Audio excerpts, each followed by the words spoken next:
Governador, ministro, nem sei como ele chamar, Ciro, olha só, melhor, né? Olha só, vamos para o assunto do momento? Segurança Pública, Marielle, prisão de um deputado federal, um conselheiro de Tribunal de Contas e um delegado ex-chefe da Polícia Federal. Isso é um retrato, embora ainda incompleto, da contaminação do Estado, né? Pelo crime organizado.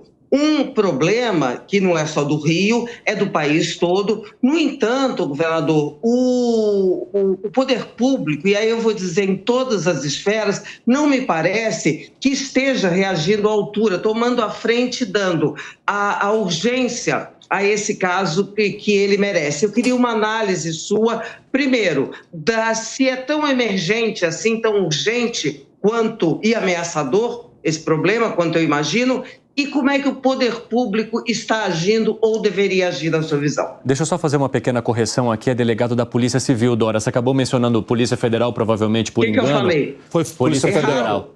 Não é, mas é... Polícia Civil. Isso, o rival do delegado da Polícia Civil. Por favor. Veja, Dora, eu tenho tentado lutar ao redor deste e de outros assuntos centrais da vida brasileira e que nossos dirigentes praticamente desconsideram. E hoje, quem tem compromisso com a rua, quem tem o pulso da família brasileira, quem sente como o povo sente as coisas verdadeiras, fora dessa alienação de Brasília, sabe que a questão da violência e do medo hoje disputam com a questão da saúde pública e na hierarquia dos principais problemas da população. Logo em seguida vem desemprego, logo em seguida vem inadimplência, a humilhação de 72 milhões de brasileiros no SPC, mas a questão da segurança é, sem nenhuma dúvida, a maior emergência.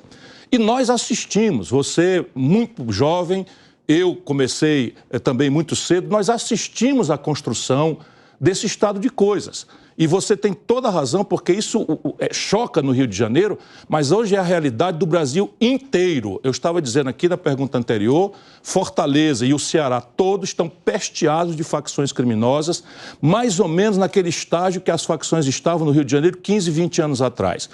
Essa é a data na qual nasce esse fenômeno. Essa é a data, 15, 20 anos atrás.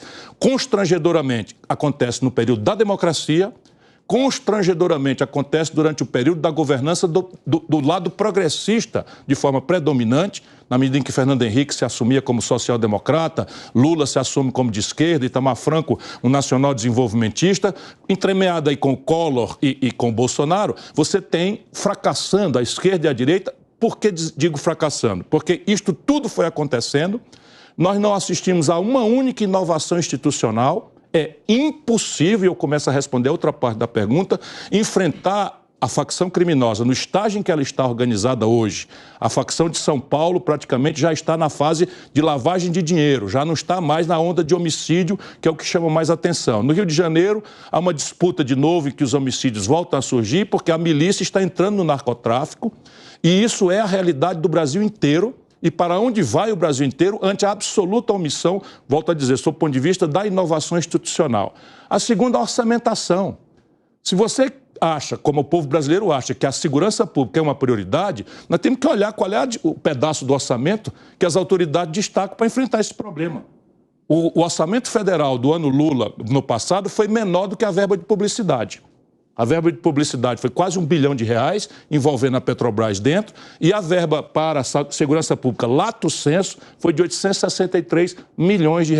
Pois bem, o Haddad cortou algo ao redor de 15% da verba destinada à segurança pública de 2023 para 2024, na direção do tal arcabouço fiscal, que é o teto de gasto do PT com outro nome. Então, repare, não tem orçamento, não tem inovação institucional, o que vai acontecer no chão? Mais do mesmo.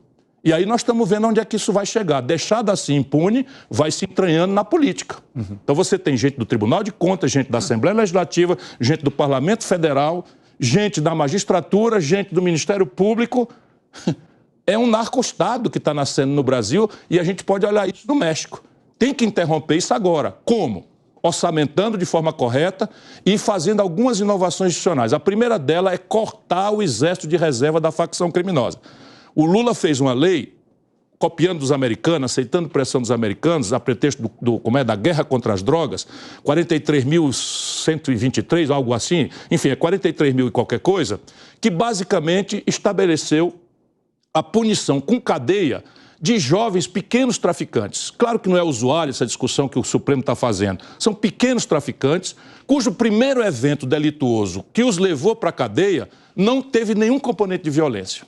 Porém, ao chegar na cadeia, na primeira noite nos presídios, ou se filiam à facção criminosa ou serão serviciados e mortos. Resultado é o governo brasileiro quem produz o exército de reserva das facções criminosas. Lá no Ceará, se dividiram os presídios. Inacreditável. Então a facção A comanda o presídio A, a facção B comanda o presídio B, na boa fé de que acabar a mortandade dentro dos presídios. A mortandade está na rua. Então, fazer um enfrentamento disso significa mudar a legislação, transformar em federal todo o enfrentamento do crime organizado, facções criminosas, narcotráfico, contrabando de armas, milícias, e estabelecer uma lógica diferente. O próprio distrito da culpa não pode mais ser local. Estamos aqui diante de dois advogados, porque essa é a ilusão do passado. Você hoje tem que fazer com que a estrutura de enfrentamento seja de inteligência, ou seja, a inteligência localiza os chefões que, por regra, não moram na favela, e por comandos federais você faz cirurgicamente a atração dessas figuras para fora do seu ambiente de moradia. Por quê? Porque o policial local é um trabalhador. A família dele tem que estar na favela com certo acordo de convivência com as facções que, sabendo disso, utilizam de um lado o terror e de outro o clientelismo para reinarem. Então, mudar essa legislação, transformar em federal em todo o itinerário, desde a investigação até a segregação nos presídios federais. E aí, francamente, vira piada de mau gosto você gastar R$35 mil por cada preso na prisão de segurança máxima e os dois camaradas fugirem de Mossoró. Sabe para onde foram? Para o Ceará. Estão indo para o Ceará. Por quê? Porque lá no Ceará é o lugar onde eles podem ser bem abrigados.